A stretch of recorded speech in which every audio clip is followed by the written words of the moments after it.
इस्लाम धर्म और दुनिया के जोड़े भी धर्म ने और सिख पंथ भी हरेक धर्म ये कहता है कि भी किसी भी मनुष्य के नाल किसी भी औरत नाल मर्द के नाल धर्म के मामले उहदी आस्था के मामले जबरदस्ती जिहड़ी है नहीं की जा सकती। सिख बेटियां दे नाल जो कुछ भी होया उन्होंने सिख बेटी के दौर पर नहीं इस तरह देखन कि वो सिर्फ अपनी ही बेटी है। जो पूरा मामला है मैं समझदा है कि यदि उच्च पद्धर इंक्वायरी जिहड़ी है होनी चाहिए और एक कमेटी श्री अकाल तख्त साहब के अधीन जथेदार साहब नूं चाहिए कि बनाण भाजपा के जिहड़े आगू ने उन्हां दे नाल जिहड़े संबंधित लोग ने वो इनू मुसलमानां और सिखां दे विच दरार पाउण दी कोशिश दे नाल इनू इस्तेमाल करते पे ने।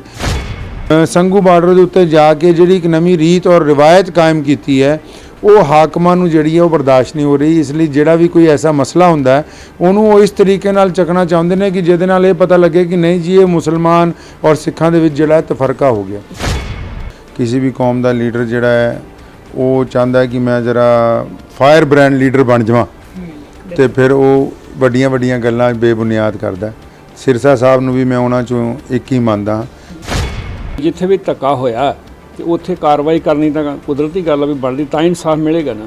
सब तो जिहड़ी वड्डी गल आ वो यही गल आ भी साडी आपस विच जिहड़ी भाईचारक सांझ आ कि वो जिहड़ी आ भी बरकरार रहनी चाहिए है तो लोकल भाईचारे नूं अगे आउणा चाहिए भी साडे बच्चियां ने आ गल कीती है ये गलत होई है। जे लोकल भाईचारा भी अगे आ जाए तो मेरा ख्याल है भी ये गल सारी शांत हो सकती हैगी है।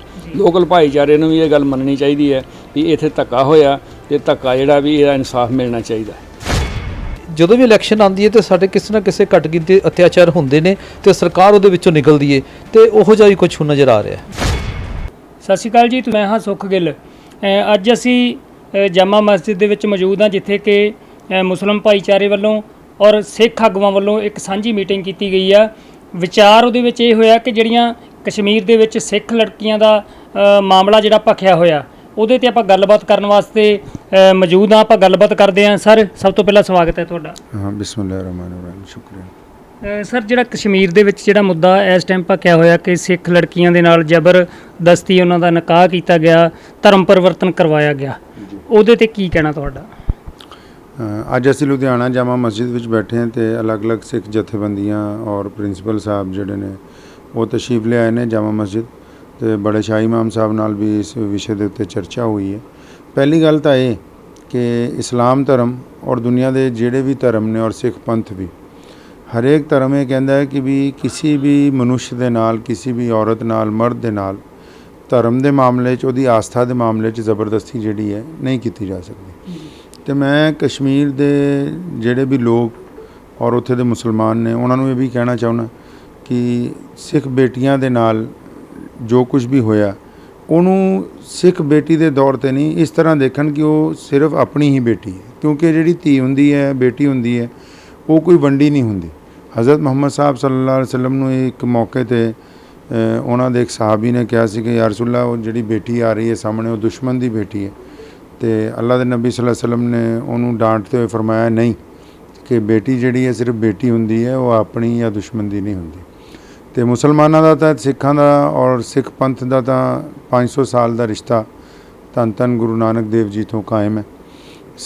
कश्मीर जिस वेले जो कुछ भी होया है और जिन्हां दो बेटियां दे नाल ज़बरदस्ती हुई है वो जिहड़ा पूरा मामला है मैं समझदा है कि यदि उच्च पद्धर इंक्वायरी जिहड़ी है होनी चाहिए और एक कमेटी श्री अकाल तख्त साहब के अधीन जथेदार साहब नूं चाहिए कि बनाण जिस मुसलमान और सिख बुद्धिजीवियों की एक ज्वाइंट जिहड़ी कमेटी जिहड़ी है बनाई जाए ताकि वो पूरी तफ्तीश करके इहदी सूरत हाल नूं सामने लैके आए भी मामला की है। दरअसल ये है कि ये तो है कि किसी को ज़बरदस्ती मुसलमान नहीं कर सकते। कोई ऐसी शादी नहीं होनी चाहिए जिहड़ी धक्के दे नाल होई होवे और जिहदे नाल पूरी सिख कौम के दिलों नूं तकलीफ पहुंची होवे। इहनूं असीं कंडैम्ड करदे लेकिन इहदे नाल नाल जिहड़ियां फिरकू ताकतां ने वो इहनूं अलग अलग एंगल दे नाल लगातार पिछले एक हफ्ते तो पेश कर रही हैं। भाजपा के जिहड़े आगू ने उन्हां दे नाल जिहड़े संबंधित लोग ने वो इनू मुसलमानां और सिखां दे विच दरार पाउण दी कोशिश दे नाल इनू इस्तेमाल करते पे ने। ते मैं समझदा कि ये बहुत ही मदभागी गल है। ਅਗਰ ਉਹ ਇੰਡੀਵਿਜੂਅਲ ਮਸਲਾ ਹੈ ਤੇ ਉਹ ਅਲੱਗ ਗੱਲ ਹੈ। ਅਗਰ ਉਹ ਕੌਮੀ ਮਸਲਾ ਹੈ ਔਰ ਉਹਦੇ 'ਚ ਧੱਕਾ ਹੋਇਆ ਹੈ ਤੇ ਉਹਦੇ ਵਿੱਚ 100% ਜਿਹੜੀ ਕਾਰਵਾਈ ਕਰਨੀ ਜਿਹੜੀ ਹੈ ਜ਼ਰੂਰੀ ਹੈ।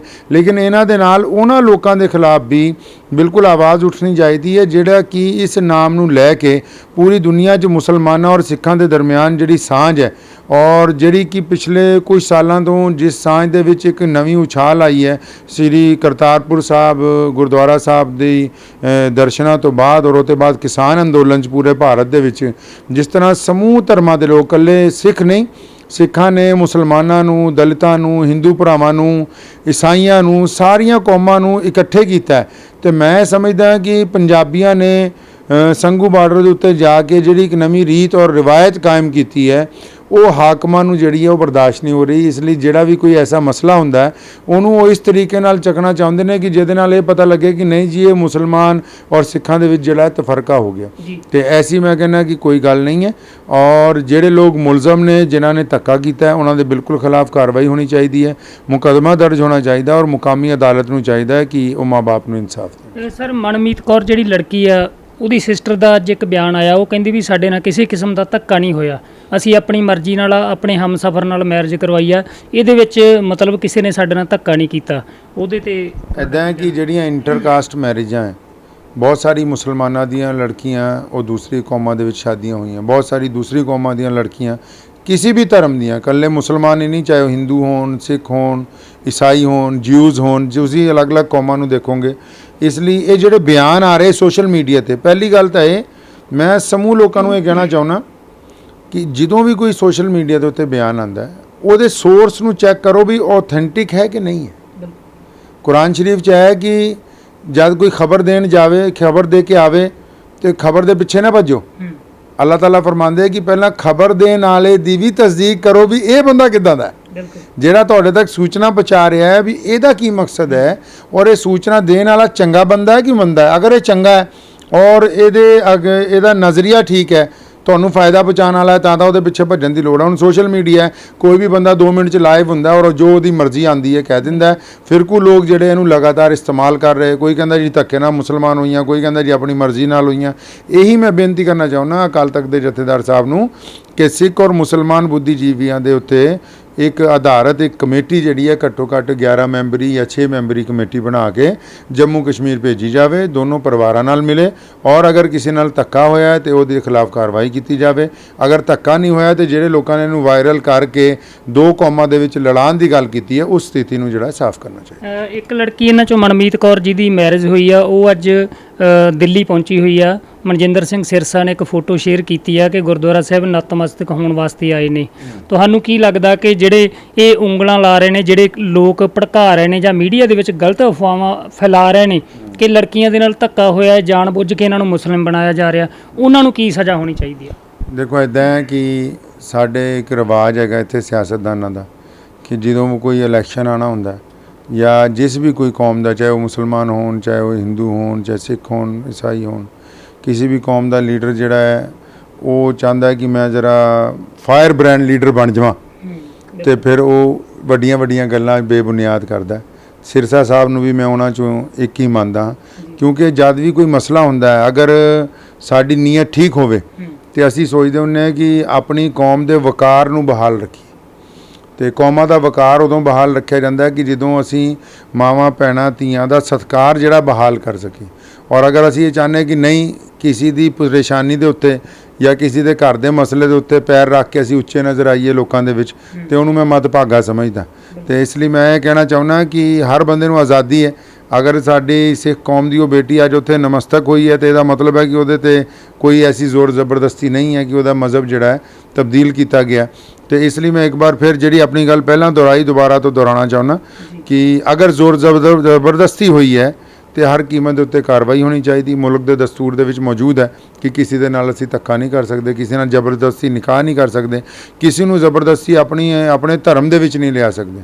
ਔਰ ਅਗਰ ਇਹ ਨਹੀਂ ਹੋਇਆ ਔਰ ਇਹਦਾ ਨਾਮ ਲੈ ਕੇ ਦੋ ਕੌਮਾਂ ਦੇ ਵਿੱਚ ਤਫਰਕਾ ਫੈਲਾਉਣ ਦੀ ਕੋਸ਼ਿਸ਼ ਕੀਤੀ ਗਈ ਤੇ ਜਿਹੜੇ ਫੇਕ ਚੈਨਲਸ ਨੇ ਜਾਂ ਝੂਠੀਆਂ ਖਬਰਾਂ ਜਿਹੜੇ ਨਸ਼ਰ ਕਰਨ ਵਾਲੇ ਨੇ ਉਹਨਾਂ ਦੇ ਖਿਲਾਫ ਵੀ ਕਾਰਵਾਈ ਹੋਣੀ ਚਾਹੀਦੀ ਹੈ। ਸ਼ੁਕਰੀਆ ਜੀ। ਤਾਂ ਇਹ ਸਨ ਮੁਸਲਿਮ ਭਾਈਚਾਰੇ ਵੱਲੋਂ ਆਗੂ ਸਨ, ਉਹਨਾਂ ਨੇ ਸਾਨੂੰ ਦੱਸਿਆ ਕਿ ਜੇ ਕਿਤੇ ਲੜਕੀਆਂ ਨਾਲ ਜ਼ਬਰਦਸਤੀ ਜਾਂ ਧੱਕਾ ਹੋਇਆ ਤਾਂ ਉਹਨਾਂ ਦੇ ਉੱਪਰ ਕਾਨੂੰਨੀ ਕਾਰਵਾਈ ਜਿਹੜੀ ਬਣਦੀ ਹੋਣੀ ਚਾਹੀਦੀ। ਤਾਂ ਆਪਾਂ ਸਿੱਖ ਆਗੂ ਵੀ ਸਾਡੇ ਨਾਲ ਮੌਜੂਦ ਨੇ, ਉਹਨਾਂ ਨਾਲ ਵੀ ਕਰਦੇ ਹਾਂ ਗੱਲਬਾਤ। ਪ੍ਰਿੰਸੀਪਲ ਗੁਰਬਚਨ ਸਿੰਘ ਉਹਨਾਂ ਨਾਲ ਗੱਲਬਾਤ ਕਰਦੇ ਹਾਂ। ਸਰ, ਸਭ ਤੋਂ ਪਹਿਲਾਂ ਸਵਾਗਤ ਹੈ ਤੁਹਾਡਾ। ਮਿਹਰਬਾਨੀ, ਧੰਨਵਾਦ ਜੀ ਤੁਹਾਡਾ। ਵਾਹਿਗੁਰੂ ਜੀ ਕਾ ਖਾਲਸਾ, ਵਾਹਿਗੁਰੂ ਜੀ ਕੀ ਫਤਿਹ ਜੀ। ਸਰ, ਜਿਹੜਾ ਕਸ਼ਮੀਰ ਦੇ ਵਿੱਚ ਮਸਲਾ ਭਖਿਆ ਹੋਇਆ ਦੋ ਸਿੱਖ ਲੜਕੀਆਂ ਬਾਰੇ, ਉਹਨਾਂ ਬਾਰੇ ਕੀ ਕਹਿਣਾ ਚਾਹੁੰਦੇ ਹੋ ਤੁਸੀਂ? ਇਸ ਤਰ੍ਹਾਂ ਜੀ, ਜਿਵੇਂ ਉਸਮਾਨ ਜੀ ਹੁਣਾਂ ਨੇ ਡਿਟੇਲ ਦੇ ਨਾਲ ਤੁਹਾਨੂੰ ਸਾਰੀ ਗੱਲ ਦੱਸ ਦਿੱਤੀ ਹੈ ਜੀ। ਅਸੀਂ ਗੁਰਮਤਿ ਗਿਆਨ ਮਿਸ਼ਨਰੀ ਕਾਲਜ ਅਤੇ ਹੋਰ ਸਿੱਖ ਜਥੇਬੰਦੀਆਂ ਦੇ ਨਾਲ ਇਸ ਮਸਜਿਦ ਦੇ ਵਿੱਚ ਆਏ ਹਾਂ ਜੀ। ਉਹਨਾਂ ਦੇ ਨਾਲ ਅਸੀਂ ਇਸ ਵਿਸ਼ੇ ਉੱਤੇ ਗੱਲ ਕੀਤੀ ਹੈ ਵੀ ਸਿੱਖਾਂ ਦੀ ਔਰ ਮੁਸਲਮਾਨਾਂ ਦੀ ਇੱਕ ਭਾਈਚਾਰਕ ਸਾਂਝ ਜਿਹੜੀ ਆ ਵੀ ਉਹ ਤੁਰੀ ਆ ਰਹੀ ਹੈ। ਜੀ। ਅੱਜ ਤੱਕ ਕਸ਼ਮੀਰ ਦੇ ਵਿੱਚ ਜਿਹੜੇ ਆ ਵੀ ਉਹ ਇਸ ਤਰ੍ਹਾਂ ਦੀ ਕੋਈ ਸਥਿਤੀ ਨਹੀਂ ਹੋਈ ਜਿਹਦੇ ਨਾਲ ਭਾਈਚਾਰਕ ਸਾਂਝ ਨੂੰ ਜਿਹੜਾ ਵੀ ਉਹ ਖੋਰਾ ਲੱਗੇ। ਅਸੀਂ ਇਹਨਾਂ ਨਾਲ ਆਣ ਕੇ ਵਿਚਾਰ ਸਾਂਝੇ ਕੀਤੇ ਨੇ ਵੀ ਜਿਵੇਂ ਦੋ ਸਿੱਖ ਬੱਚੀਆਂ ਜਿਹੜੀਆਂ ਨੇ ਉਹਨਾਂ ਨੂੰ ਜ਼ਬਰਦਸਤੀ ਉਹਨਾਂ ਦਾ ਧਰਮ ਜਿਹੜਾ ਪਰਿਵਰਤਨ ਕਰਵਾਇਆ ਗਿਆ ਵੀ ਆਪਣੀ ਭਾਈਚਾਰਕ ਸਾਂਝ ਨੂੰ ਕਾਇਮ ਰੱਖਣ ਲੱਗਿਆਂ ਵੀ ਜਿਹੜਾ ਭੜਕਾਊ ਬਿਆਨ ਜਾਂ ਭੜਕਾਊ ਗੱਲਾਂ ਨੇ ਉਹ ਨਹੀਂ ਹੋਣੀਆਂ ਚਾਹੀਦੀਆਂ ਨੇ। ਉਹਨਾਂ ਨੇ ਸਾਡੀ ਗੱਲ ਨੂੰ ਬੜੇ ਧਿਆਨ ਨਾਲ ਸੁਣਿਆ ਤੇ ਉਹਨਾਂ ਨੇ ਸਾਰੀ ਸਟੇਟਮੈਂਟ ਵੀ ਤੁਹਾਡੇ ਸਾਹਮਣੇ ਰੱਖੀ ਹੈ ਵੀ ਧੱਕਾ ਕਿਤੇ ਵੀ ਜਿਹੜਾ ਵੀ ਉਹ ਬਰਦਾਸ਼ਤ ਨਹੀਂ ਕੀਤਾ ਜਾ ਸਕਦਾ। ਇਸ ਵਾਸਤੇ ਇਹਨਾਂ ਨਾਲ ਅੱਜ ਵਿਚਾਰਾਂ ਬੜੀਆਂ ਖੁੱਲੀਆਂ ਹੋਈਆਂ ਨੇ ਜੀ। ਅਕਾਲ ਤਖਤ ਸਾਹਿਬ ਦੇ ਜਥੇਦਾਰ ਜੀ ਨੇ ਵੀ ਚਿੱਠੀ ਲਿਖੀ ਸੀ ਕਿ ਜਿਹੜਾ ਜੇ ਸਿੱਖ ਲੜਕੀਆਂ ਨਾਲ ਧੱਕਾ ਹੋਇਆ ਤਾਂ ਉੱਤੇ ਕਾਰਵਾਈ ਹੋਣੀ ਚਾਹੀਦੀ ਆ। ਤੁਸੀਂ ਵੀ ਮੰਗ ਕਰਦੇ ਹੋ ਜੇ ਮਤਲਬ ਵਾਕਈ ਧੱਕਾ ਹੋਇਆ ਲੜਕੀਆਂ ਨਾਲ ਤਾਂ ਉੱਤੇ ਕਾਰਵਾਈ ਬਣਦੀ ਕਾਰਵਾਈ ਹੋਣੀ ਚਾਹੀਦੀ? ਦੇਖੋ, ਇਹ ਤਾਂ ਉਸਮਾਨ ਜੀ ਹੁਣਾਂ ਨੇ ਵੀ ਤੁਹਾਡੇ ਸਾਹਮਣੇ ਕਿਹਾ ਆ ਵੀ ਜਿੱਥੇ ਵੀ ਧੱਕਾ ਹੋਇਆ ਤੇ ਉੱਥੇ ਕਾਰਵਾਈ ਕਰਨੀ ਤਾਂ ਕੁਦਰਤੀ ਗੱਲ ਆ ਵੀ ਬਣਦੀ, ਤਾਂ ਇਨਸਾਫ ਮਿਲੇਗਾ ਨਾ। ਸਭ ਤੋਂ ਜਿਹੜੀ ਵੱਡੀ ਗੱਲ ਆ ਉਹ ਇਹੀ ਗੱਲ ਆ ਵੀ ਸਾਡੀ ਆਪਸ ਵਿੱਚ ਜਿਹੜੀ ਭਾਈਚਾਰਕ ਸਾਂਝ ਆ ਵੀ ਉਹ ਜਿਹੜੀ ਆ ਵੀ ਬਰਕਰਾਰ ਰਹਿਣੀ ਚਾਹੀਦੀ ਹੈ। ਉਸ ਧੱਕੇ ਦੇ ਵਿਰੋਧ ਵਿੱਚ ਅਸੀਂ ਆਵਾਜ਼ ਜਿਹੜੀ ਆ ਵੀ ਬੁਲੰਦ ਕਰਦੇ ਹਾਂ ਔਰ ਇਨਸਾਫ ਦੀ ਮੰਗ ਕਰਦੇ ਹਾਂ। ਬਿਲਕੁਲ। ਹਮੇਸ਼ਾ ਹੀ ਸਿੱਖ ਤੇ ਮੁਸਲਮਾਨ ਭਾਈਚਾਰੇ ਦੇ ਵਿੱਚ ਪਾੜ ਪਾਉਣ ਦੀ ਕੋਸ਼ਿਸ਼ ਕੀਤੀ ਗਈ ਆ 1947 ਤੋਂ ਲੈ ਕੇ ਅੱਜ ਤੱਕ। ਚਾਹੇ ਉਹ ਆਪਾਂ ਦਿੱਲੀ ਦੇ ਵਿੱਚ ਕਿਸਾਨ ਬੈਠੇ ਨੇ ਧਰਨਿਆਂ ਦੇ ਉੱਪਰ, ਉੱਥੇ ਵੀ ਕਈ ਗੱਲਾਂ ਸਾਹਮਣੇ ਆਈਆਂ ਸੀ। ਅਸੀਂ ਤਕਰੀਬਨ 5 ਮਹੀਨੇ ਉੱਥੇ ਲਾ ਕੇ ਆਏ ਹਾਂ ਸੰਘਰਸ਼ ਦੇ ਵਿੱਚ। ਤਾਂ ਇਹ ਤਾਕਤਾਂ ਕਿਹੜੀਆਂ ਨੇ, ਕੌਣ ਨੇ ਤਾਕਤਾਂ ਜਿਹੜੀਆਂ ਸਿੱਖ ਤੇ ਮੁਸਲਮਾਨ ਨੂੰ ਇਕੱਠਾ ਨਹੀਂ ਹੋਣ ਦੇ ਰਹੀਆਂ? 1947 ਦੇ ਵਿੱਚ 60 ਲੱਖ ਮੁਸਲਮਾਨ ਜਿਹੜਾ ਵੀ ਉਹ ਪਾਕਿਸਤਾਨ ਵਿੱਚ ਗਿਆ ਤੇ 60 ਲੱਖ ਤੋਂ ਉੱਪਰ ਦੀ ਗਿਣਤੀ ਜਿਹੜੀ ਆ ਵੀ ਉਹ ਪੰਜਾਬ ਆਪਣੇ ਪੱਛਮੀ ਪੰਜਾਬ 'ਚੋਂ ਪੂਰਬੀ ਪੰਜਾਬ ਵਿੱਚ ਆਏ ਆ। ਹਾਂਜੀ। ਔਰ ਕੋਈ ਲੱਖਾਂ ਦੀ ਗਿਣਤੀ ਵਿੱਚ ਮੌਤ ਦੇ ਘਾਟ ਜਿਹੜਾ ਵੀ ਉਤਾਰਿਆ ਗਿਆ। ਦਾਮਨ ਉਸਤਾਦ ਕਵੀ ਦੀਆਂ ਬੜੀਆਂ ਸ਼ਾਨਦਾਰ ਲਾਈਨਾਂ ਨੇ ਕਿ ਲਾਲੀ ਅੱਖੀਆਂ ਦੀ ਪਈ ਦੱਸਦੀ ਆ, ਰੋਏ ਤੁਸੀਂ ਵੀ ਹੋ ਰੋਏ ਅਸੀਂ ਵੀ, ਲੁੱਟਣ ਵਾਲਿਆਂ ਰੱਜ ਕੇ ਲੁੱਟਿਆ ਹੈ, ਸੋਏ ਤੁਸੀਂ ਵੀ ਹੋ ਸੋਏ ਅਸੀਂ ਵੀ ਹਾਂ। ਇਹ ਉਦੋਂ ਦੀ ਜਿਹੜੀ ਕਹਾਣੀ ਹੈ, ਜੇ ਪ੍ਰਸਿੱਧੀ ਦੇਖੀ ਜਾਵੇ ਤੇ ਇਹ ਬੜੀ ਦੁਖਦਾਈ ਹੈ ਕਿਉਂਕਿ ਘਰ-ਬਾਰ ਸਾਰੇ ਸਾਡੇ ਬਜ਼ੁਰਗ ਛੱਡ ਕੇ ਆਏ ਉੱਥੋਂ। ਤੇ ਜੇ ਇਹ ਦੇਖਣ ਵਾਸਤੇ ਦੋ ਕਿਤਾਬਾਂ ਪੜ੍ਹਨ ਵਾਲੀਆਂ ਡਾਕਟਰ ਕਿਰਪਾਲ ਸਿੰਘ ਦੀਆਂ ਵੀ ਪਾਕਿਸਤਾਨ 'ਚੋਂ ਨਿਕਲਣ ਦੀ ਜਿਹੜੀ ਗਾਥਾ ਹੈ, ਅਫਵਾਹਾਂ ਫੈਲਾਈਆਂ ਗਈਆਂ, ਗੱਡੀਆਂ ਦੀ ਵੱਢ ਟੁੱਕ ਜਿਹੜੀ ਹੈ ਵੀ ਉਹ ਹੁੰਦੀ ਰਹੀ ਹੈ। ਤੇ ਮੇਰੀ ਮਾਂ ਅਜੇ ਵੀ ਜਦੋਂ ਪਾਕਿਸਤਾਨ ਦੇ ਸੀਨ ਨੂੰ ਦੇਖਦੀ ਹੈ ਤੇ ਉਹਦੀਆਂ ਤਾਹਾਂ ਨਿਕਲ ਜਾਂਦੀਆਂ ਨੇ। ਉਹ ਸੰਤਾਪ ਜਿੰਨਾ ਭੋਗਿਆ ਆ ਉਹ ਅਜੇ ਬਜ਼ੁਰਗ ਜਿਉਂਦੇ ਨੇ। ਉਸ ਵਾਸਤੇ ਅਸੀਂ ਇਹ ਚਾਹੁੰਦੇ ਹਾਂ ਵੀ ਇਹੋ ਜਿਹਾ ਸੰਤਾਪ ਮੁੜ ਕੇ ਜਿਹੜਾ ਵੀ ਉਹ ਨਾ ਦੇਖਣ ਨੂੰ ਮਿਲੇ। ਇਸ ਵਾਸਤੇ ਜਿਹੜਾ ਵੀ ਕਿਤੇ ਜ਼ਬਰ ਇੱਦਾਂ ਦਾ ਹੁੰਦਾ ਆ ਉਹਦੇ ਵਿਰੋਧ ਵਿੱਚ ਆਵਾਜ਼ ਉਠਾਉਣੀ ਚਾਹੀਦੀ, ਇਨਸਾਫ ਮਿਲਣਾ ਚਾਹੀਦਾ। ਅਸੀਂ ਘੱਟ ਗਿਣਤੀਆਂ ਹਿੰਦੁਸਤਾਨ ਦੇ ਵਿੱਚ ਤੇ ਘੱਟ ਗਿਣਤੀਆਂ ਉੱਤੇ ਹਮੇਸ਼ਾ ਜਿਹੜਾ ਤਸ਼ੱਦਦ ਵੀ ਹੁੰਦਾ ਆ। ਸਰ, ਇੱਕ ਗੱਲ ਹੋ ਰਹੀ ਹੈ, ਜਿੱਦਾਂ ਚਾਹੇ ਸਿੱਖ ਲੜਕੀ ਹੈ ਚਾਹੇ ਮੁਸਲਮਾਨ ਲੜਕੀ ਹੈ, ਜੇ ਉਹ ਆਪਣੀ ਮਰਜ਼ੀ ਨਾਲ ਆਪਣਾ ਨਿਕਾਹ ਜਾਂ ਆਪਣਾ ਵਿਆਹ ਕਰਵਾਉਂਦੀ ਆ ਤਾਂ ਫਿਰ ਦੂਜੀਆਂ ਵਿੱਚ ਜਿਹੜੀਆਂ ਤਾਕਤਾਂ ਨੇ ਉਹਨਾਂ ਨੂੰ ਕੀ ਪ੍ਰੋਬਲਮ ਆ ਜਾਂ ਲੋਕਾਂ ਨੂੰ ਕੀ ਪ੍ਰੋਬਲਮ, ਦਿੱਕਤ ਕੀ ਹੈ ਇਹਦੇ 'ਚ? ਦੇਖੋ, ਇਸ ਤਰ੍ਹਾਂ ਵੀ ਕੁਝ ਘਰਾਂ ਦੇ ਮਾਹੌਲ ਹੁੰਦੇ ਆ, ਕੁਝ ਸਕੂਲਾਂ ਦੇ ਮਾਹੌਲ ਹੁੰਦੇ ਆ ਵੀ ਜਿਹੜੀਆਂ ਅੰਤਰਰਾਜੀ ਵਿਆਹ ਆ ਉਹ ਘੱਟੋ ਘੱਟ ਪਰਿਵਾਰ ਉਹਨੂੰ ਮਾਨਤਾ ਅਜੇ ਤੱਕ ਦੇਣ ਲਈ ਤਿਆਰ ਨਹੀਂ ਹੈਗੇ। ਸਾਰੀਆਂ ਆਪੋ ਆਪਣੀਆਂ ਰਵਾਇਤਾਂ ਹੁੰਦੀਆਂ ਨੇ, ਆਪੋ ਆਪਣੇ ਧਰਮ ਦੀਆਂ ਰਵਾਇਤਾਂ ਨੇ। ਤੇ ਮੇਰਾ ਖਿਆਲ ਹੈ ਵੀ ਜੇ ਕੋਈ ਸਾਂਝ ਜਿਵੇਂ ਮਰਜ਼ੀ ਨਾਲ ਜਿਹੜਾ ਵੀ ਉਹਨੂੰ ਤਾਂ ਆਪਾਂ ਕੁਛ ਨਹੀਂ ਕਹਿ ਸਕਦੇ ਵੀ ਜਿਹੜਾ ਜ਼ਬਰਦਸਤੀ ਹੈ ਉਹ ਕਦੇ ਵੀ ਜਿਹੜਾ ਵੀ ਬਰਦਾਸ਼ਤ ਨਹੀਂ ਕੀਤਾ ਜਾ ਸਕਦਾ। ਬਿਲਕੁਲ। ਸਰ, ਮੁਸਲਮਾਨ ਭਾਈਚਾਰੇ ਤੇ ਸਿੱਖ ਭਾਈਚਾਰੇ ਨੂੰ ਕੀ ਅਪੀਲ ਕਰਨਾ ਚਾਹੁੰਦੇ ਹੋ ਅਖੀਰ ਤੇ? ਅਸੀਂ ਇਹ ਬੇਨਤੀ ਕਰਨਾ ਚਾਹੁੰਦੇ ਹਾਂ ਵੀ ਕਿਤੇ ਵੀ ਇਹੋ ਜਿਹਾ ਧੱਕਾ ਜਿਹੜਾ ਵੀ ਉਹ ਹੋਵੇ ਤੇ ਲੋਕਲ ਭਾਈਚਾਰੇ ਨੂੰ ਅੱਗੇ ਆਉਣਾ ਚਾਹੀਦਾ ਵੀ ਇਹ ਸਾਡੇ ਬੱਚਿਆਂ ਨੇ ਆਹ ਗੱਲ ਕੀਤੀ ਹੈ, ਇਹ ਗਲਤ ਹੋਈ ਹੈ। ਜੇ ਲੋਕਲ ਭਾਈਚਾਰਾ ਵੀ ਅੱਗੇ ਆ ਜਾਵੇ ਤੇ ਮੇਰਾ ਖਿਆਲ ਹੈ ਵੀ ਇਹ ਗੱਲ ਸਾਰੀ ਸ਼ਾਂਤ ਹੋ ਸਕਦੀ ਹੈਗੀ ਆ। ਲੋਕਲ ਭਾਈਚਾਰੇ ਨੂੰ ਵੀ ਇਹ ਗੱਲ ਮੰਨਣੀ ਚਾਹੀਦੀ ਹੈ ਵੀ ਇੱਥੇ ਧੱਕਾ ਹੋਇਆ ਤੇ ਧੱਕਾ ਜਿਹੜਾ ਵੀ ਇਹਦਾ ਇਨਸਾਫ ਮਿਲਣਾ ਚਾਹੀਦਾ ਹੈ। ਇਸ ਵਾਸਤੇ ਮੈਂ ਅਪੀਲ ਕਰਦਾ ਵੀ ਸਾਡੀ ਇੱਕ ਭਾਵਕ ਸਾਂਝ ਆ, ਉਹ ਸਾਂਝ ਜਿਹੜੀ ਆ ਵੀ ਉਹ ਕਾਇਮ ਰਹਿਣੀ ਚਾਹੀਦੀ ਆ ਤੇ ਧੱਕੇ ਦੇ ਵਿਰੋਧ ਵਿੱਚ ਅਸੀਂ ਜਿਹੜਾ ਵੀ ਉਹ ਜ਼ਰੂਰ ਪੁਰਜ਼ੋਰ ਸ਼ਬਦਾਂ ਵਿੱਚ ਅਸੀਂ ਆਵਾਜ਼ ਉਠਾਉਂਦੇ ਆ।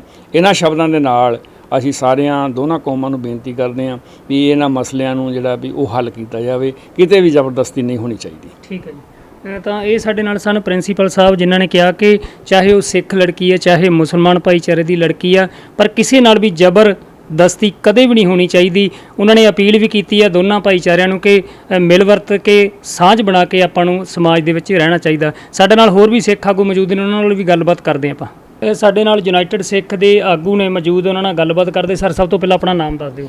ਮੇਰਾ ਨਾਮ ਅੰਮ੍ਰਿਤਪਾਲ ਸਿੰਘ ਹੈ ਜੀ, ਮੈਂ ਡਾਇਰੈਕਟਰ ਯੂਨਾਈਟਿਡ ਸਿੱਖ ਪੰਜਾਬ ਤੋਂ ਗੱਲ ਕਰ ਰਿਹਾ ਜੀ। ਸਰ, ਜਿਹੜਾ ਮਸਲਾ ਕਸ਼ਮੀਰ ਦੇ ਵਿੱਚ ਭਖਿਆ ਹੋਇਆ 2 ਬੱਚੀਆਂ ਦੇ ਵਿਆਹਾਂ ਦਾ ਜ਼ਬਰਦਸਤੀ ਦਾ, ਉਹਦੇ ਤੇ ਤੁਹਾਡਾ ਕੀ ਪ੍ਰਤੀਕਰਮ ਹੈ? ਦੇਖੋ, ਅਸੀਂ ਇਹਨੂੰ ਕਿਸੇ ਫਿਰਕੇ ਨਾਲ ਲੈਂਦੇ ਹੀ ਨਹੀਂ ਹੈਗੇ, ਧੀਆਂ ਸਭ ਦੀਆਂ ਸਾਂਝੀਆਂ ਨੇ। ਮੈਂ ਨਹੀਂ ਕਹਿੰਦਾ ਕਿ ਮੁਸਲਮਾਨ ਜਾਂ ਸਿੱਖ ਦੀ ਗੱਲ ਹੈ, ਇਹ ਸਾਂਝੀ ਗੱਲ ਹੈ। ਜੇ ਤਾਂ ਉੱਥੇ ਧੱਕਾ ਹੋਇਆ ਤਾਂ ਕਾਨੂੰਨ ਅਨੁਸਾਰ ਕਾਰਵਾਈ ਹੋਣੀ ਚਾਹੀਦੀ ਹੈ, ਅਤੇ ਜੇ ਅਗਰ ਬੱਚੀ ਆਪਣੀ ਮਰਜ਼ੀ ਦੇ ਨਾਲ ਗਈਏ ਤਾਂ ਕੋਈ ਉਹਦੇ 'ਚ ਪ੍ਰੋਬਲਮ ਨਹੀਂ ਹੈਗੀ।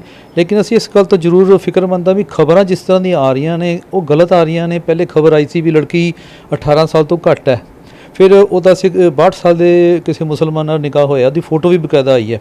ਉਸ ਤੋਂ ਬਾਅਦ ਫਿਰ ਖਬਰ ਆ ਗਈ ਨਹੀਂ, ਲੜਕੀ ਦੀ ਉਮਰ 18 ਸਾਲ ਤੋਂ ਪਲੱਸ ਹੈ, ਉਹ ਲੜਕਾ ਜਿਹੜਾ ਉਹ 27 ਸਾਲ ਜਾਂ 29 ਸਾਲ ਦਾ। ਸੋ ਜਿਹੋ ਜਿਹੀਆਂ ਖਬਰਾਂ ਜਾਣ ਕੇ ਇੱਕ ਖਾਸ ਫਿਰਕੇ ਵੱਲੋਂ ਆ ਰਹੀਆਂ ਨੇ, ਇਹ ਸਾਂਝ ਜਿਹੜੀ ਭਾਈਚਾਰਕ ਸਾਂਝ ਪਿਛਲੇ ਸਮੇਂ 'ਚ ਇੱਕ ਸਮੇਂ ਦੀ ਲੋੜ ਵਿੱਚੋਂ ਪੈਦਾ ਹੋਈ ਹੈ। ਸਾਰੇ ਫਿਰਕੇ ਕਿਸਾਨ ਅੰਦੋਲਨ ਕਰਕੇ ਕਹਿ ਲਓ, ਜਾਂ ਪੰਜਾਬ ਦੀਆਂ ਸਮੱਸਿਆਵਾਂ ਮੈਂ ਕਹਿ ਲਓ, ਜਾਂ ਮੋਦੀ ਰਾਜ ਦੇ ਪਾਪ ਕਹਿ ਲਓ, ਉਸ ਵਾਸਤੇ ਇੱਕ ਜਿੱਥੇ ਲੋਕ ਇਕੱਠੇ ਹੋ ਰਹੇ ਨੇ, ਲੋਕ ਸਰਕਾਰ ਦੀਆਂ ਪਾਲਿਸੀਆਂ ਨੂੰ ਸਮਝ ਗਏ ਨੇ ਵੀ ਸਰਕਾਰ ਫਿਰਕੂ ਰਾਜਨੀਤੀ ਕਰਕੇ ਲੋਕਾਂ ਨੂੰ ਵੋਟਾਂ ਦੀ ਖਾਤਰ ਵੰਡ ਰਹੀ ਹੈ। ਮੈਂ ਇਹਨੂੰ ਰਾਜਨੀਤਿਕ ਪੱਖ ਤੋਂ ਜੋੜ ਕੇ ਜ਼ਰੂਰ ਦੇਖਦਾ, ਕਿਉਂਕਿ ਧਾਰਾ 360 ਵੀ ਤੋੜੀ ਗਈ, ਉਸ ਤੋਂ ਬਾਅਦ ਫਿਰ 70 ਤੋੜੀ ਗਈ, ਉਸ ਤੋਂ ਬਾਅਦ ਫਿਰ ਜਿਵੇਂ ਹੁਣ ਪਿੱਛੇ ਮੋਦੀ ਨੇ ਜੰਮੂ ਕਸ਼ਮੀਰ ਦੇ ਲੀਡਰਸ ਨੂੰ ਬੁਲਾ ਕੇ ਕੁਝ ਗੱਲਬਾਤ ਕੀਤੀ ਹੈ। ਇੱਧਰ ਕਿਸਾਨ ਅੰਦੋਲਨ ਵੀ ਚੱਲ ਰਿਹਾ ਹੈ, ਇਲੈਕਸ਼ਨ ਜਿਹੜੀ ਹੈ ਬਹੁਤ ਨਜ਼ਦੀਕ ਹੈ ਪੰਜਾਬ ਦੀ ਔਰ ਯੂਪੀ ਦੀ। ਤੋ ਮੈਂ ਸਾਰੀ ਚੀਜ਼ ਨੂੰ ਜੋੜ ਕੇ ਦੇਖ ਰਿਹਾ ਵੀ ਇਹਦੇ ਵਿੱਚ ਭਾਈਚਾਰਕ ਸਾਂਝ ਨੂੰ ਤੋੜ ਕੇ ਵੋਟਾਂ ਦੀ ਰਾਜਨੀਤੀ ਹੀ ਨਜ਼ਰ ਆ ਰਹੀ ਹੈ, ਜਿਹੜੀ ਕਿ ਅੱਜ ਤੱਕ ਹੁੰਦੀ ਰਹੀ ਹੈ।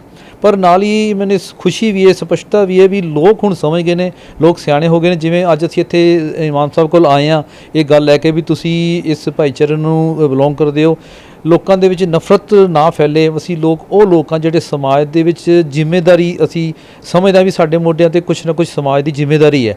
ਤਾਂ ਇਹਨਾਂ ਨੇ ਬੜੀ ਅੱਛੀ ਅੱਜ ਗੱਲ ਕੀਤੀ ਵੀ ਜੇ ਤਾਂ ਕਾਨੂੰਨ ਉੱਥੇ ਧੱਕਾ ਹੋਇਆ ਤਾਂ ਕਾਨੂੰਨ ਅਨੁਸਾਰ ਕਾਰਵਾਈ ਹੋਣੀ ਚਾਹੀਦੀ ਹੈ। ਅਗਰ ਆਪਣੀ ਮਰਜ਼ੀ ਨਾਲ ਬੇਟੀ ਗਈ ਹੈ ਤਾਂ ਮੈਂ ਕਹਿੰਦਾ ਅੱਛੀ ਗੱਲ ਹੈ, ਲੋਕਾਂ 'ਚ ਪਿਆਰ ਵੱਧ ਰਿਹਾ। ਗੁਰੂ ਨਾਨਕ ਸਾਹਿਬ ਦੀ ਤਾਂ ਡਾਇਲੋਜੀ ਇਹੀ ਸੀ ਵੀ ਸੰਜੇ ਸਭੇ ਸਾਂਝੀ ਵਾਲਸਦਾਈ ਨੇ, ਕੋਈ ਨਾ ਦਿਸੇ ਬਾਹਰਾ ਜੀਓ। ਅਗਰ ਕੋਈ ਅੱਛਾ ਲੜਕਾ ਹੈ, ਉਹ ਕਿਸੇ ਵੀ ਕਮਿਊਨਿਟੀ ਨੂੰ ਬਿਲੋਂਗ ਕਰਦਾ ਹੈ, ਜੇ ਗੁਣ ਨੇ ਉਹਦੇ ਵਿੱਚ, ਲੜਕੀ 'ਚ ਗੁਣ ਨੇ, ਤਾਂ ਉਹ ਕਰ ਸਕਦੇ ਨੇ, ਸਾਨੂੰ ਕੋਈ ਪ੍ਰੋਬਲਮ ਨਹੀਂ। ਇਹਨੂੰ ਰਾਜਨੀਤਿਕ ਰੰਗ ਨਹੀਂ ਦੇਣਾ ਚਾਹੀਦਾ। ਤੁਹਾਨੂੰ ਕੀ ਲੱਗਦਾ ਕਿ ਇਹ ਫਿਰਕੂ ਤਾਕਤਾਂ ਜਿਹੜੀਆਂ ਸਿੱਖ ਭਾਈਚਾਰੇ ਨੂੰ ਤੇ ਮੁਸਲਮਾਨ ਭਾਈਚਾਰੇ ਨੂੰ ਲੜਾਉਣਾ ਚਾਹੁੰਦੀਆਂ ਨੇ, ਦਫਾੜ ਕਰਨਾ ਚਾਹੁੰਦੀਆਂ ਨੇ? ਦੇਖੋ, ਜਿਹੜਾ ਪਿਛਲਾ ਐਕਸਪੀਰੀਅੰਸ ਦੱਸਦਾ 84 ਤੋਂ ਬਾਅਦ ਇੱਕ ਘੱਟ ਗਿਣਤੀ ਦਾ ਕਤਲੇਆਮ ਹੋਇਆ ਤੇ ਇੱਕ ਸਰਕਾਰ ਕਾਂਗਰਸ ਦੀ ਹੋਂਦ ਦੇ ਵਿੱਚ ਆਈ। ਫਿਰ ਗੁਜਰਾਤ ਦੇ ਦੰਗੇ ਹੋਏ, ਉਹ ਵੀ ਨਰਸੰਹਾਰ ਹੋਇਆ ਤੇ ਫਿਰ ਭਾਜਪਾ ਸੱਤਾ 'ਚ ਆਈ। ਹੁਣ ਜਿਹੜੀ ਰਾਜ ਸਿਲੈਕਸ਼ਨ ਹੋਈ ਇਹ 'ਚ ਪੁਲਵਾਮਾ ਦੇ ਵਿੱਚ ਜਿਹੜੇ 40 ਮਾਰੇ ਗਏ ਵਿਚਾਰੇ CRP ਦੇ ਜਵਾਨ, ਉਸ ਤੋਂ ਬਾਅਦ ਭਾਜਪਾ ਦੁਬਾਰਾ ਸੱਤਾ ਵਿੱਚ ਆਈ। ਹਾਲਾਂਕਿ ਉਹਦੀ ਅੱਜ ਵੀ ਤੱਕ ਵੀ ਇਨਕੁਆਇਰੀ ਨਹੀਂ ਹੋਈ ਵੀ ਉਹ ਹਮਲਾ ਪਾਕਿਸਤਾਨ ਵੱਲੋਂ ਹੋਇਆ ਸੀ ਜਾਂ ਇੱਧਰੋਂ ਹੀ ਹੋਇਆ ਸੀ ਜਾਂ ਏਜੰਸੀਆਂ ਨੇ ਕਰਵਾਇਆ ਸੀ। ਤੇ ਜਦੋਂ ਵੀ ਇਲੈਕਸ਼ਨ ਆਉਂਦੀ ਹੈ ਤਾਂ ਸਾਡੇ ਕਿਸੇ ਨਾ ਕਿਸੇ ਘੱਟ ਗਿਣਤੀ ਅਤਿਆਚਾਰ ਹੁੰਦੇ ਨੇ ਤੇ ਸਰਕਾਰ ਉਹਦੇ ਵਿੱਚੋਂ ਨਿਕਲਦੀ ਹੈ, ਤੇ ਉਹੋ ਜਿਹਾ ਹੀ ਕੁਝ ਹੁਣ ਨਜ਼ਰ ਆ ਰਿਹਾ ਹੈ। 2022 ਦੇ ਵਿੱਚ ਤੁਹਾਨੂੰ ਕੀ ਲੱਗਦਾ ਕਿ BJP ਸਰਕਾਰ ਜਿਹੜਾ ਪੰਜਾਬ ਦੇ ਵਿੱਚ ਆਪਣਾ ਆਧਾਰ ਕਾਇਮ ਕਰ ਸਕਦੀ ਹੈ? ਨਹੀਂ, BJP ਦੇ ਤਾਂ ਵਿਚਾਰਿਆਂ ਦੇ ਬੂਥ ਨਹੀਂ ਲੱਗਣੇ, ਉਹ ਤਾਂ ਪਿੰਡਾਂ 'ਚ ਹੀ ਵੜਨ ਜੋਗੇ ਹੈਗੇ, ਤੇ ਆਧਾਰ ਤੱਕ ਹੀ ਕਾਇਮ ਕਰਨਾ ਹੈ। ਉਹ ਬੜੀ ਦੂਰ ਦੀ ਗੱਲ ਹੋ ਗਈ ਹੈ। ਇੱਕ ਸਮਾਂ ਆਪਣੇ ਆਪ ਵਿੱਚ ਇੱਕ ਰੰਗ ਦਿਖਾ ਗਿਆ। ਜਿਹੜੀ ਪਾਰਟੀ 6 ਮਹੀਨੇ ਪਹਿਲੇ 117 ਸੀਟਾਂ ਤੇ ਸਰਕਾਰ ਬਣਾਉਣ ਦੀ ਗੱਲ ਕਰ ਰਹੀ ਸੀ, ਅੱਜ ਲੋਕੀ ਨੂੰ ਪਿੰਡਾਂ 'ਚ ਵੜਨ ਨਹੀਂ ਦੇ ਰਹੇ, ਉਹਨਾਂ ਦੇ ਕੱਪੜੇ ਫਾੜ ਰਹੇ ਨੇ, ਤੇ ਉਹ ਭੁੱਲ ਜਾਣ ਵੀ ਪੰਜਾਬ 'ਚ ਸਰਕਾਰ ਬਣਾਉਣਗੇ। ਉਹ ਤਾਂ ਅੱਜ ਵੀ ਦਾਅਵੇ ਕਰ ਰਹੇ ਨੇ, ਕਹਿੰਦੇ ਕਿ 117 ਸੀਟਾਂ ਤੇ ਅਸੀਂ MLA ਵੀ ਖੜਾਵਾਂਗੇ ਤੇ ਮੁੱਖ ਮੰਤਰੀ ਵੀ ਸਿੱਖ ਚਿਹਰਾ ਬਣਾਵਾਂਗੇ। ਤੁਹਾਨੂੰ ਕੀ ਲੱਗਦਾ ਕਿ ਸਿੱਖ ਚਿਹਰਾ ਕੌਣ ਹੋ ਸਕਦਾ ਹੈ? ਦੇਖੋ, ਫਿਰ ਉਹੀ ਗੰਦੀ ਰਾਜਨੀਤੀ ਸਿੱਖ ਬਣਾਉ ਕਿ ਹਿੰਦੂ ਜਾਂ ਮੁਸਲਮਾਨ ਪੰਜਾਬ ਵਾਸਤੇ ਵਧੀਆ ਨਹੀਂ ਹੋ ਸਕਦਾ। ਫਿਰ ਕੌਮਾਂ ਨੂੰ ਵੰਡਣ ਦੀ ਗੱਲ ਵੀ ਸਿੱਖ ਬਣਾਵਾਂਗੇ, ਸਿੱਖ ਹੀ ਕਿਉਂ ਬਣਾਵਾਂਗੇ? ਹੋਰ ਸਾਡੇ ਕੋਲ ਹਰ ਕੌਮ ਦੇ ਵਿੱਚ ਬੜੇ ਇੰਟੈਲੀਜੈਂਟ ਬੰਦੇ ਪਏ ਨੇ। ਸਾਨੂੰ ਸਿੱਖ ਹਿੰਦੂ ਮੁਸਲਮਾਨ ਨਹੀਂ ਚਾਹੀਦਾ, ਸਾਨੂੰ ਉਹ ਚਾਹੀਦਾ ਜਿਹੜਾ ਪੰਜਾਬ ਦਾ ਵਸਿੰਦਾ ਹੋਵੇ, ਪੰਜਾਬ ਦੀਆਂ ਸਮੱਸਿਆਵਾਂ ਬਾਰੇ ਗੱਲ ਕਰ ਸਕੇ ਔਰ ਲੋਕਾਂ ਨੂੰ ਇਨਸਾਫ ਦੇ ਸਕੇ। ਦੇਖੋ, ਇਸ ਸਾਰੇ ਦੌਰਾਨ ਵਿੱਚ ਲੋਕਾਂ ਦੇ ਅਸਲ ਮੁੱਦੇ ਤਾਂ ਖਤਮ ਹੀ ਹੋ ਗਏ ਨੇ। ਪੈਟਰੋਲ 100 ਰੁਪਏ, ਮਹਿੰਗਾਈ 6 ਗੁਣਾ ਵੱਧ ਗਈ ਹੈ। ਕਰੋਨਾ ਦੇ ਦੌਰਾਨ ਤੁਸੀਂ ਦੇਖ ਹੀ ਲਿਆ ਵੀ ਕੀ ਕੁਝ ਹੋਇਆ। ਤੇ ਇਸ ਮੁੱਦਿਆਂ ਤੋਂ ਸਰਕਾਰ ਹਟਾ ਕੇ ਤੇ ਸਿੱਖ ਹਿੰਦੂ ਮੁਸਲਮਾਨ ਮੈਂ ਬੀਐਸਪੀ ਉਹ ਕੀ ਕਹਿੰਦੇ ਨੇ ਐਸਸੀ ਵਰਗ ਤੋਂ ਬਣਾਵਾਂਗਾ, ਕੋਈ ਕਹਿੰਦਾ ਮੈਂ ਸਿੱਖ ਬਣਾਵਾਂਗਾ, ਕੋਈ ਕਹਿੰਦਾ ਕੋਈ ਬਣਾਉਂਦਾ। ਰਾਜਨੀਤੀ ਹੈ ਸਾਰੀ, ਇਹ ਤਾਂ ਲੋਕ ਸਮਝਗੇ ਨੇ ਇਸ ਗੱਲ ਨੂੰ, ਸਿਆਣੇ ਹੋ ਗਏ ਲੋਕ। ਕੇਜਰੀਵਾਲ ਸਾਹਿਬ ਨੇ ਕੱਲ ਵੱਡਾ ਐਲਾਨ ਕਰਤਾ ਕਿ 300 ਯੂਨਿਟ ਜਿਹੜੇ ਕਹਿੰਦੇ ਸੀ ਅਸੀਂ ਸਮਾਜ ਸੁਧਾਰਾਂਗੇ, ਪੰਜਾਬ ਸੋਨੇ ਦੀ ਚਿੜੀ ਬਣਾਵਾਂਗੇ, ਉਹ ਅੱਜ 300 ਯੂਨਿਟ ਤੇ ਜਿਹੜਾ ਸਿਮਟ ਕੇ ਰਹਿ ਗਿਆ ਕਿ ਲੋਕਾਂ ਨੂੰ ਇੱਕ ਲਾਲਚ ਦਿੱਤਾ ਜਾ ਰਿਹਾ ਕਿ ਤੁਹਾਡੇ ਬਿੱਲ ਮਾਫ ਕਰ ਦਾਂਗੇ ਪਿਛਲੇ ਜਿਹੜੇ ਅੜੇ ਨੇ, ਜਾਂ 300 ਯੂਨਿਟ ਮਾਫ ਕਰ ਦਾਂਗੇ। ਕੀ ਪੰਜਾਬੀਆਂ ਨੂੰ ਇਹੀ ਤੋਹਫਾ ਚਾਹੀਦਾ? ਪੰਜਾਬ ਬੜੀ ਅਣਖੀਲੀ ਕੌਮ ਹੈ, ਪੰਜਾਬੀਆਂ ਨੂੰ ਆਪਣੇ ਸਵੈਮਾਨ ਰੱਖਣਾ ਆਉਂਦਾ ਹੈ। ਇਹ ਸਾਨੂੰ ਭਿਖਾਰੀ ਬਣਾ ਰਹੇ ਨੇ। ਸਾਨੂੰ 300 ਯੂਨਿਟ ਫਰੀ ਬਿਜਲੀ ਨਹੀਂ ਚਾਹੀਦੀ, ਸਾਨੂੰ ਰੁਜ਼ਗਾਰ ਚਾਹੀਦਾ। ਬਿਜਲੀ ਬਿੱਲ ਅਸੀਂ ਆਪੇ ਪੇ ਕਰ ਦਾਂਗੇ, ਬਿਜਲੀ ਸਸਤੀ ਕਰ ਦਿਓ। ਤੁਸੀਂ 10 ਰੁਪਏ ਯੂਨਿਟ ਲੈਂਦੇ ਪਿਓ, ਪਤਾ ਨਹੀਂ ਬਾਦਲਾਂ ਨੇ ਕਿਵੇਂ ਸਮਝੌਤਾ ਕੀਤਾ ਵੀ ਬਿਜਲੀ ਦੇ ਪਲਾਂਟ ਚੱਲਣਗੇ ਜਾਂ ਨਹੀਂ ਚੱਲਣਗੇ, ਫਿਰ ਵੀ ਉਹਨਾਂ ਨੂੰ ਪੈਸੇ ਦਿੱਤੇ ਜਾਣਗੇ। ਉਹ ਸਮਝੌਤੇ ਖਤਮ ਕਰੋ। ਕੀ ਅਮਰਿੰਦਰ ਸਿੰਘ ਜੇ ਪਾਣੀਆਂ ਦੇ ਮਸਲੇ ਤੇ ਵਿਧਾਨ ਸਭਾ ਦਾ ਕਾਨੂੰਨ ਰੱਦ ਕਰ ਸਕਦਾ ਹੈ, ਤੇ ਕੀ ਉਹ ਜਦੋਂ ਸੱਤਾ 'ਚ ਆਇਆ ਜਿਹੜੇ ਬਿਜਲੀ ਦੇ ਸਮਝੌਤੇ ਹੋਏ ਨੇ ਇਹ ਰੱਦ ਨਹੀਂ ਕਰ ਸਕਦਾ ਸੀ? ਉਹ ਪਹਿਲੇ ਬੈਗ ਉੱਧਰ ਜਾਂਦਾ ਸੀ, ਹੁਣ ਬੈਗ ਇੱਧਰ ਜਾਂਦਾ। ਗੱਲ ਤਾਂ ਸਾਰੀ ਇੰਨੀ ਹੈ, ਮਸਲਾ ਤਾਂ ਸਾਰਾ ਇੱਥੇ ਖੜਾ। ਸਾਨੂੰ ਫਰੀ ਦੀ ਬਿਜਲੀ ਨਹੀਂ ਚਾਹੀਦੀ, ਸਾਨੂੰ ਰੁਜ਼ਗਾਰ ਚਾਹੀਦਾ, ਸਾਡੇ ਨੂੰ ਸਟੱਡੀ ਚਾਹੀਦੀ ਹੈ, ਸਿਹਤ ਸੇਵਾਵਾਂ ਚਾਹੀਦੀਆਂ ਨੇ। ਪੈਸੇ ਲਵੋ, ਅਸੀਂ ਪੈਸੇ ਦੇਣ ਨੂੰ ਤਿਆਰ ਹਾਂ। ਜੇ ਪੈਸੇ ਨਹੀਂ ਲਵੋਗੇ, ਲੋਕੀ ਤੁਹਾਨੂੰ ਨਹੀਂ ਪੈਸੇ ਕਲੈਕਸ਼ਨ ਨਹੀਂ ਕਰੋਗੇ, ਤੇ ਤਰੱਕੀ ਕਿਵੇਂ ਕਰੋਗੇ? ਇਹ ਪੰਜਾਬ ਅੱਗੇ ਕਸਿਆਰਾ ਬਣ ਗਿਆ। ਹੋਰ ਕਸਿਆਰਾ ਬਣਾਉਣ ਵਾਸਤੇ ਦਿੱਲੀ ਤੋਂ ਲਾਲਾ ਜੀ ਤਿਆਰ ਨੇ। ਔਰ ਸਾਨੂੰ ਪੰਜਾਬ ਦੀ ਪਾਰਟੀ ਚਾਹੀਦੀ ਜਿਹਦਾ ਜਿਹੜਾ ਪੰਜਾਬ ਵਿੱਚ ਉਹਨੇ, ਇਹ ਦਿੱਲੀ ਤੇ ਬਿਹਾਰ ਵਾਲਿਆਂ ਨੇ ਪੰਜਾਬ ਦਾ ਕੁਝ ਨਹੀਂ ਸਵਾਰਨਾ। ਰਾਜਕੁਮਾਰ ਵੇਰਕਾ ਕਹਿੰਦੇ ਕਿ ਐਲਾਨ ਤਾਂ ਅਸੀਂ ਕਰਨਾ ਸੀ, ਕੇਜਰੀਵਾਲ ਬਾਜੀ ਮਾਰ ਗਏ। ਕਹਿੰਦੇ ਜਲਦਬਾਜੀ ਕਰਕੇ ਆ ਕੇ ਪੰਜਾਬ ਦੇ ਵਿੱਚ ਐਲਾਨ ਕਰ ਗਏ, ਪਰ ਇਹ ਐਲਾਨ ਕਹਿੰਦੇ ਅਸੀਂ ਕਰਨਾ ਸੀ।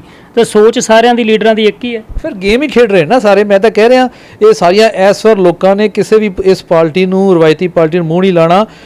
ਥੋੜਾ ਹੋਰ ਚਿਰ ਠਹਿਰੋ, ਇੱਕ ਨਵੀਂ ਪਾਰਟੀ ਦਾ ਗਠਨ ਹੋਏਗਾ, ਨਵੇਂ ਲੋਕ ਅੱਗੇ ਆਉਣਗੇ, ਜਿਹੜੇ ਇਮਾਨਦਾਰ ਲੋਕ ਹੋਣਗੇ, ਜਿਹੜੇ ਪੰਜਾਬ ਦੀ ਜਿਨ੍ਹਾਂ ਦੀ ਜੜ ਪੰਜਾਬ ਵਿੱਚ ਹੋਏਗੀ, ਉਹ ਪੰਜਾਬ ਬਾਰੇ ਗੱਲ ਕਰਨਗੇ। ਰੁਕੋ, ਵੇਟ ਕਰੋ, ਬਹੁਤ ਜਲਦੀ ਕੁਛ ਨਾ ਕੁਛ ਹੋ ਰਿਹਾ ਧਮਾਕਾ, ਜਲਦੀ ਤੁਹਾਨੂੰ ਖਬਰ ਸੁਣਾਵਾਂਗੇ। ਠੀਕ ਹੈ ਜੀ। ਤਾਂ ਇਹ ਸਾਡੇ ਨਾਲ ਸਿੱਖ ਆਗੂ ਮੌਜੂਦ ਸਨ। ਉਹਨਾਂ ਨੇ ਵੀ ਉਹੀ ਗੱਲ ਕਹੀ ਕਿ ਜੇ ਕਿਸੇ ਨਾਲ ਧੱਕਾ ਹੁੰਦਾ, ਚਾਹੇ ਉਹ ਪੰਜਾਬੀ ਹੈ ਚਾਹੇ ਮੁਸਲਮਾਨ ਆ, ਤਾਂ ਕਦੇ ਵੀ ਇਹ ਧੱਕਾ ਨਹੀਂ ਹੋਣਾ ਚਾਹੀਦਾ, ਨਾ ਹੀ ਬਰਦਾਸ਼ਤ ਕੀਤਾ ਜਾਵੇਗਾ। ਆਉਣ ਵਾਲੇ ਦਿਨਾਂ ਦੇ ਵਿੱਚ ਉਹਨਾਂ ਨੇ ਕਿਹਾ ਕਿ ਅਸੀਂ ਨਵਾਂ ਕੁਝ ਲੈ ਕੇ ਆਵਾਂਗੇ, ਨਵਾਂ ਤੁਹਾਨੂੰ ਦਿਖਾਵਾਂਗੇ ਪੰਜਾਬ ਦੇ ਲੋਕਾਂ ਨੂੰ। ਤਾਂ ਅੱਗੇ ਵੀ ਤੁਹਾਨੂੰ ਅਪਡੇਟ ਦਿੰਦੇ ਰਹਾਂਗੇ। ਕੈਮਰਾਮੈਨ ਦੀਪਕ ਖੀਵਾ ਦੇ ਨਾਲ ਸੁਖ ਗਿੱਲ, ਲੁਧਿਆਣਾ।